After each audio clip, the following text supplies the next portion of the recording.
तो ये हमारे पास बेसिक इसका होता है। और दूसरी बात ये है कि जब भी हम सी शार्प में कोई प्रोग्राम लिखते हैं तो उसकी हर एक लाइन एक स्टेटमेंट होती है। तो हर स्टेटमेंट के बाद हम सेमीकोलन लिखते हैं। ये आपको पता भी होगा, फिर भी आपने भूलना भी नहीं है इसको। यहाँ पे कुछ और मतलब इसमें मैंने स्लाइड लगाई। यहाँ पे ये रेफरेंस होती हैं, ये मतलब नेम स्पेस होते हैं। ये हमारे पास नेम स्पेस है, ठीक है। और ये हमारे पास जो है ये प्रोग्राम जो है ये क्लास है। मेन जो है हमारे पास मेथड है। इसी तरह यहाँ पे अगर हमने string message is equal to hello world लिखा है तो ये स्ट्रिंग हमारे पास डेटा टाइप है और ये इसकी वैल्यूज़ है। उसके बाद हमारे पास ये भी मेथड है, ये कंसोल की लाइब्रेरी उस दिन मैंने आपको बताया था, ये इसके कुछ मेथड्स हैं। ये कंसोल डॉट राइट लाइन क्या करता है कि एक लाइन में जो भी हम मैसेजेस को देते हैं या कोई वेरिएबल की वैल्यू देते हैं वो उसको एक लाइन में डिस्प्ले कर देता है। तो ये जस्ट इसका ये। उसके बाद ये चीज़ें मैं आपके लिए थोड़ा सा तब जल्दी जल्दी जा रहा हूँ क्योंकि लैंग्वेज आपने कोई ना कोई 2-3 दफ़ा पढ़ी होगी। बस ये आपको जहन में आ जाए कि रिपीट हो जाए आपका कि ये सी शार्प में किस तरह की चीज़ें आती हैं। उसके बाद है हमारे पास कीवर्ड्स। कीवर्ड्स को हम क्या बोलते हैं कि ये रिजर्व वर्ड्स होते हैं। हर एक कीवर्ड का स्पेशल मीनिंग होता है कंपाइलर के लिए, क्योंकि किसी भी लैंग्वेज में जब भी हम कोई लैंग्वेज लिखते हैं तो उसके लिए कुछ वर्ड्स हम कीवर्ड्स रख देते हैं। क्योंकि कीवर्ड्स लिखने का बेसिक फ़ायदा क्या होता है कि हम अपनी आसानी के लिए, हमें कोडिंग में आसानी हो जाए, जल्दी जल्दी हम कोडिंग कर सकें, तो इनको रिजर्व वर्ड्स भी बोलते हैं। इसको कीवर्ड्स का बेसिकली काम क्या होता है कि हम उसको नेम ऑफ द वेरिएबल या इंटरफेस या हम क्लास का नाम हम नहीं रख सकते कीवर्ड को। फॉर एग्जांपल हमारे पास यहाँ पे कीवर्ड की मैंने कुछ लिस्ट की हुई है। एब्स्ट्रैक्ट है, एसिंक है, कांस्ट है, इवेंट है, न्यू है, फॉर है, वाइल है, इफ है। तो ये हमारे पास तमाम जो हैं ये कीवर्ड्स हैं। आप और भी देख सकते हैं, नेट से देखें या आपके पास कोई बुक है तो बुक से भी आप देख सकते हैं कीवर्ड्स को। तो कीवर्ड्स उसके बाद हम क्या करते हैं जी, क्लास। अक्सर आप इस्तेमाल करते रहते हैं जी, ये क्लास है, ये अब और पता नहीं क्लास ऑब्जेक्ट पॉलीमॉर्फिज्म, ये ऊप्स जब बेसिक आप पढ़ते हैं तो आप इनकी डेफिनेशंस आपको बहुत ज़्यादा आपसे पाला पड़ता है। तो क्लास बेसिकली क्या होती है, क्लास हमारे पास एक एक ब्लूप्रिंट होता है किसी भी ऑब्जेक्ट का।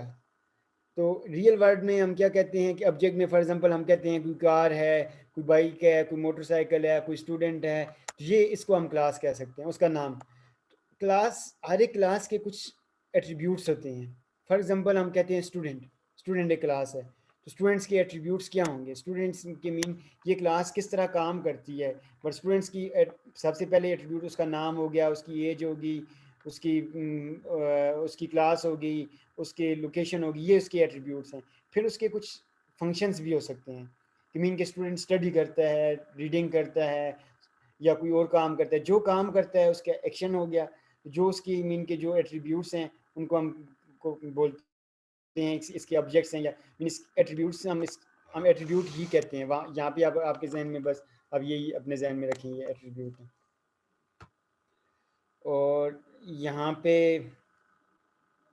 हम उसके बाद हमारे पास कंस्ट्रक्टर। कंस्ट्रक्टर क्या होता है, कंस्ट्रक्टर मीन के जब भी क्लास को हम कॉल करते हैं तो एक मेथड होता है वो ऑटोमेटिकली कॉल हो जाता है, उसको हम कंस्ट्रक्टर बोलते हैं। कंस्ट्रक्टर की डेफिनेशन आपने पढ़ी है, लैंग्वेज में पढ़ी हुई है ना। जी सर पढ़ी है लेकिन भूल गए। तो कंस्ट्रक्टर बेसिकली क्या होता है, यहाँ पे आगे शायद मैंने इसकी डेफिनेशन दी हुई होगी, तो अगर नहीं दी हुई हुई तो मैं आपको मॉडिफाइड्स है इसके बाद कंस्ट्रक्टर की दी है चलो। तो कंस्ट्रक्टर बेसिकली क्या होता है कि जब भी हम कोई भी वेरिएबल, कोई भी क्लास होती है तो उसको जब हम उसको कॉल करते हैं तो ये कंस्ट्रक्टर का मेथड कॉल होता है। ये बाद में जब हम इस्तेमाल करेंगे और डिटेल में हम देख लेंगे, आगे इसकी डेफिनेशन भी आ रही है। तो ये यहाँ पे इसने एसेस मॉडिफाई, ये पब्लिक या प्राइवेट, प्रोटेक्टेड, ये एसेस मॉडिफायर्स होते हैं। एसेस मॉडिफायर्स मीन कि हम इस क्लास को दोबारा किस तरह एसेस कर सकते हैं। अगर ये क्लास पब्लिक है तो किसी दूसरे नेम स्पेस से भी ये क्लास एसेस हो सकती है या किसी दूसरी क्लास से भी एसेस हो सकती है, किसी दूसरे प्रोजेक्ट से भी एसेस हो सकती है।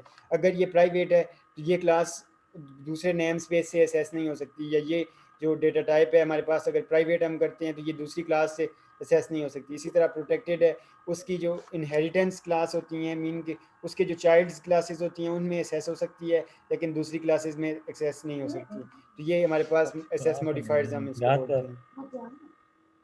इसके बाद हमारे पास मेथड है। मेथड हमने जिस तरह मेन का मेथड यूज़ किया था, इसमें हमारे पास सबसे पहले एसेस मॉडिफाइड लिखते हैं, उसके बाद हम डेटा टाइप लिखते हैं, मीन रिटर्न टाइप, कि क्या कौन सी टाइप रिटर्न कर रहा है। उसके बाद हम उसका नाम लिखते हैं, फंक्शन का नाम। फंक्शन के नाम के बाद हम पैरामीटर्स लिखते हैं, जिस तरह आप ऑलरेडी। और यहाँ पे हमारे पास कुछ प्रॉपर्टीज़ मीन का क्लास को, या ये पब्लिक इसने डिक्लेयर किया है। अच्छा, ये ऑटो इम्प्लीमेंटेड प्रॉपर्टीज़ हैं, इनको बोलते हैं।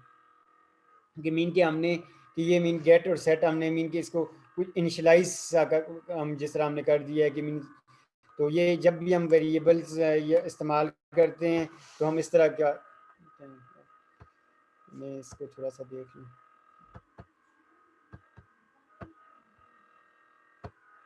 ओके,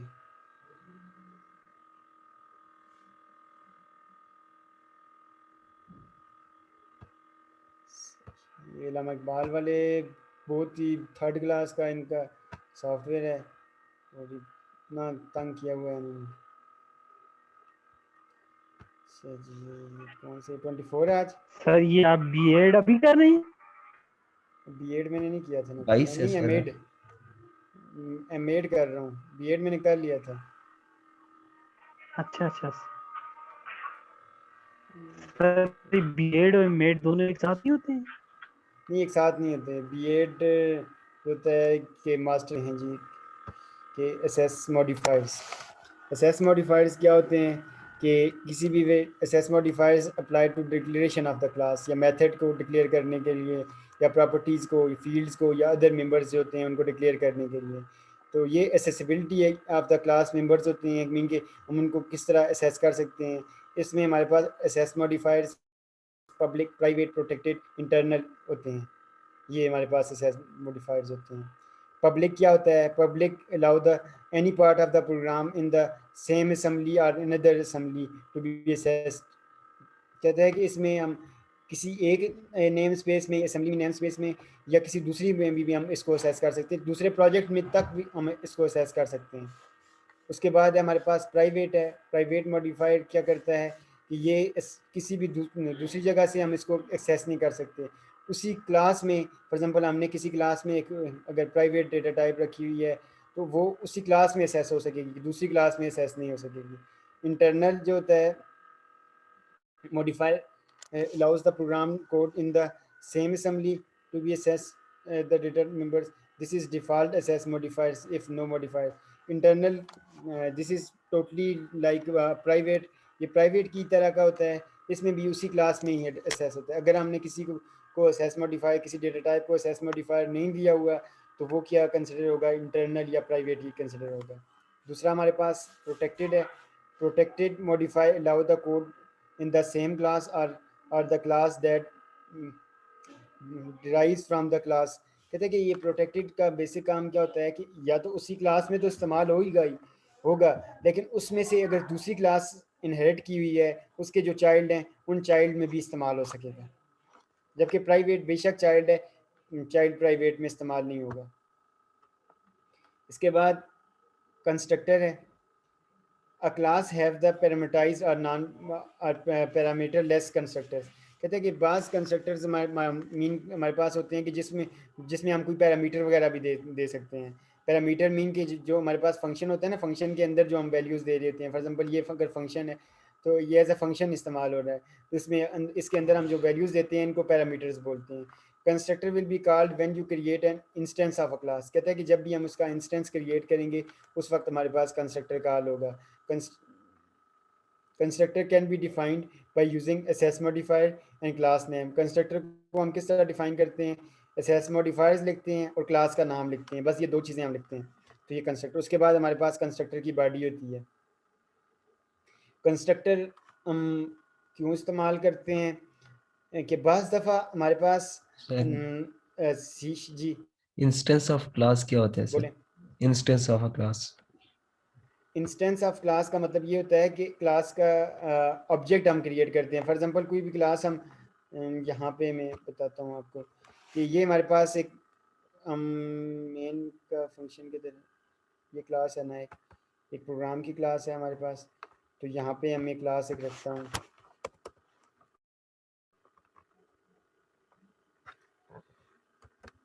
क्लास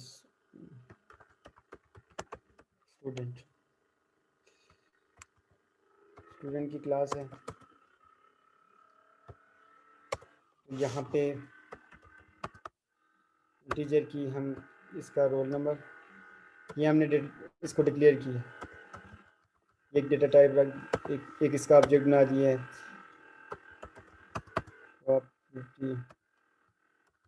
नेम और मैं दे देता हूँ एज। ये तीन इसके ऑब्जेक्ट्स मीन के तीन इसके वो आगे मेंबर्स आ गए हैं। ठीक है, हम इन तीनों को कोई वैल्यू असाइन कर देते हैं यहाँ पे।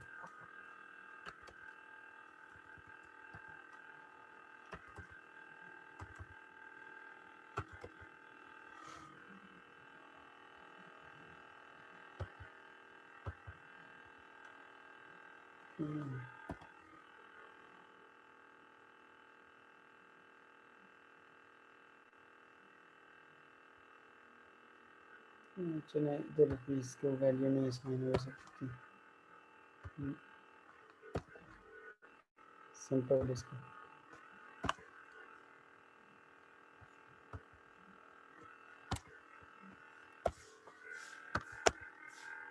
टेन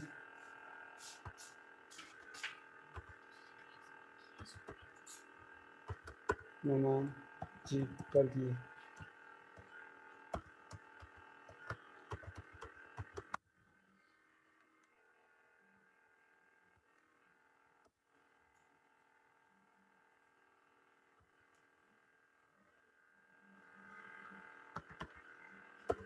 अभी ये हमारे पास इंटीजर का था तो इसने दे दिया, इसको हम स्ट्रिंग करते हैं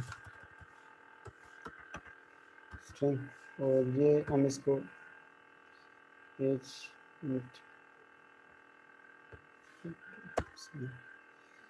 ये भी पब्लिक, ये भी पब्लिक।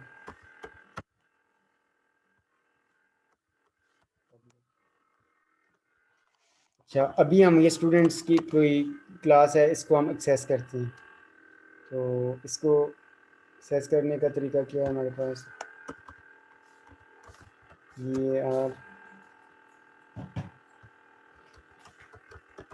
ये इसका ऑब्जेक्ट है न्यू स्टूडेंट, ये इसको एक्सेस कर। ये अभी हम जो वर्ड इस्तेमाल कर रहे थे कौन सा, अब कौन सा इंस्टेंस, ये हमने उसका इंस्टेंस बना दिया है स्टूडेंट। अभी हम स्टूडेंट की कोई वैल्यू भी एक्सेस कर सकते हैं। अभी फॉर एग्जांपल स्टूडेंट मैं करता हूँ स्टूडेंट डॉट, मैं डॉट करूँगा तो ये देखें ये हमारे पास एज आ गई है, नेम आ गया है, रोल नंबर आ गया है। हम इसको एक्सेस कर सकते हैं, मीन कि ये वैल्यू हम इसकी रीड कर सकते हैं। ठीक है, तो ये हमारे पास इंस्टेंस। अभी मैं करता हूँ इसको ये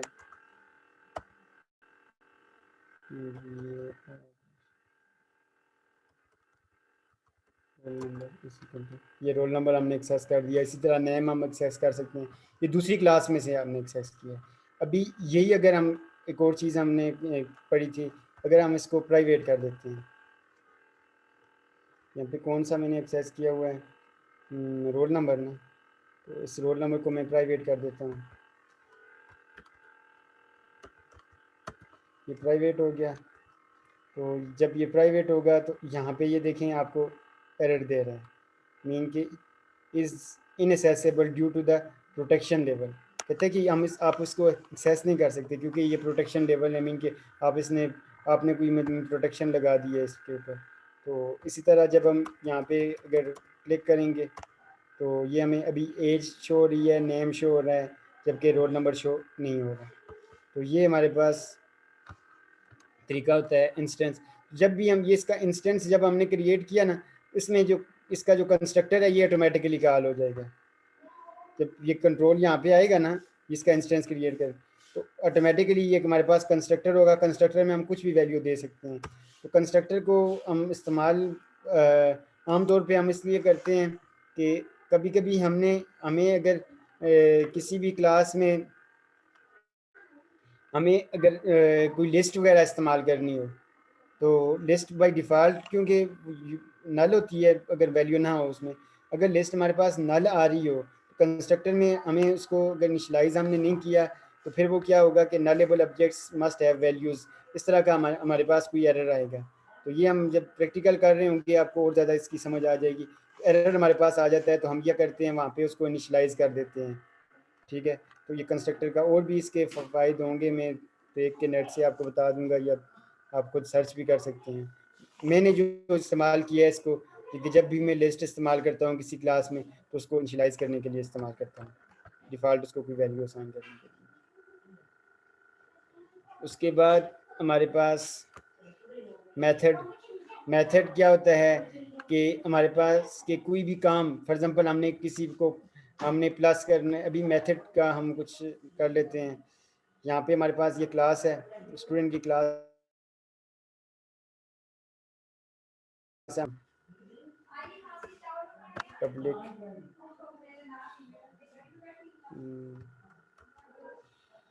उसका नाम, रिटर्न टाइप हम क्या रखते हैं, इंट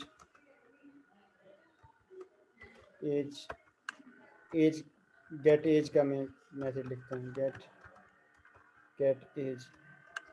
सर ये मेथड और फंक्शन एक ही चीज़ है ना दोनों? मेथड और फंक्शन एक ही मतलब चीज़ के दो नाम हैं। Yes. ठीक है, तो इसकी रिटर्न में करता हूँ, रिटर्न टाइप मुझे इंटीजर रखनी पड़ेगी, तो मैं इसकी रिटर्न करता हूँ, इसको वैल्यूज़ 89 रिटर्न करता हूँ, तो मीन कि ये हमारे पास एज रिटर्न कर देगा। इसी तरह मैं एक और मेथड बनाता हूँ यहाँ पे, वो हमारे पास क्या है, इसको हम कहते हैं नेम। तो ये क्या रिटर्न करेगा, इसको मैं करता हूँ प्रकाश अभी।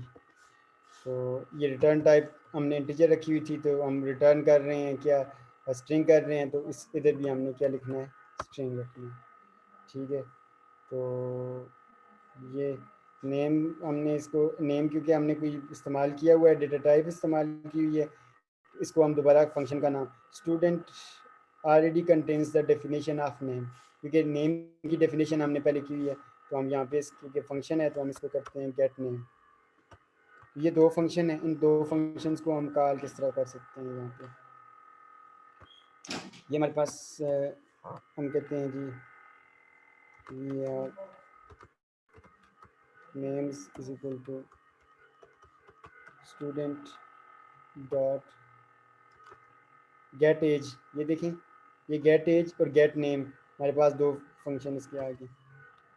अभी हमने क्या किया है, गेट एज किया है, सॉरी गेट नेम ही कर देता हूँ मैं, एज तो नहीं की मैंने, लेकिन वेरिएबल का नाम के साथ मैच करने, गेट नेम। अभी मैं इस नेम को डिस्प्ले भी कर सकता हूँ, किस तरह डिस्प्ले करूँगा,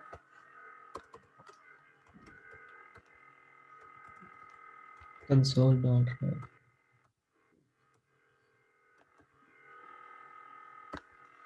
क्या हो गया, कंसोल क्यों नहीं, कंसोल डॉट राइट लाइन। तो यहाँ पे हम इसको क्या कर देते हैं, नेम्स,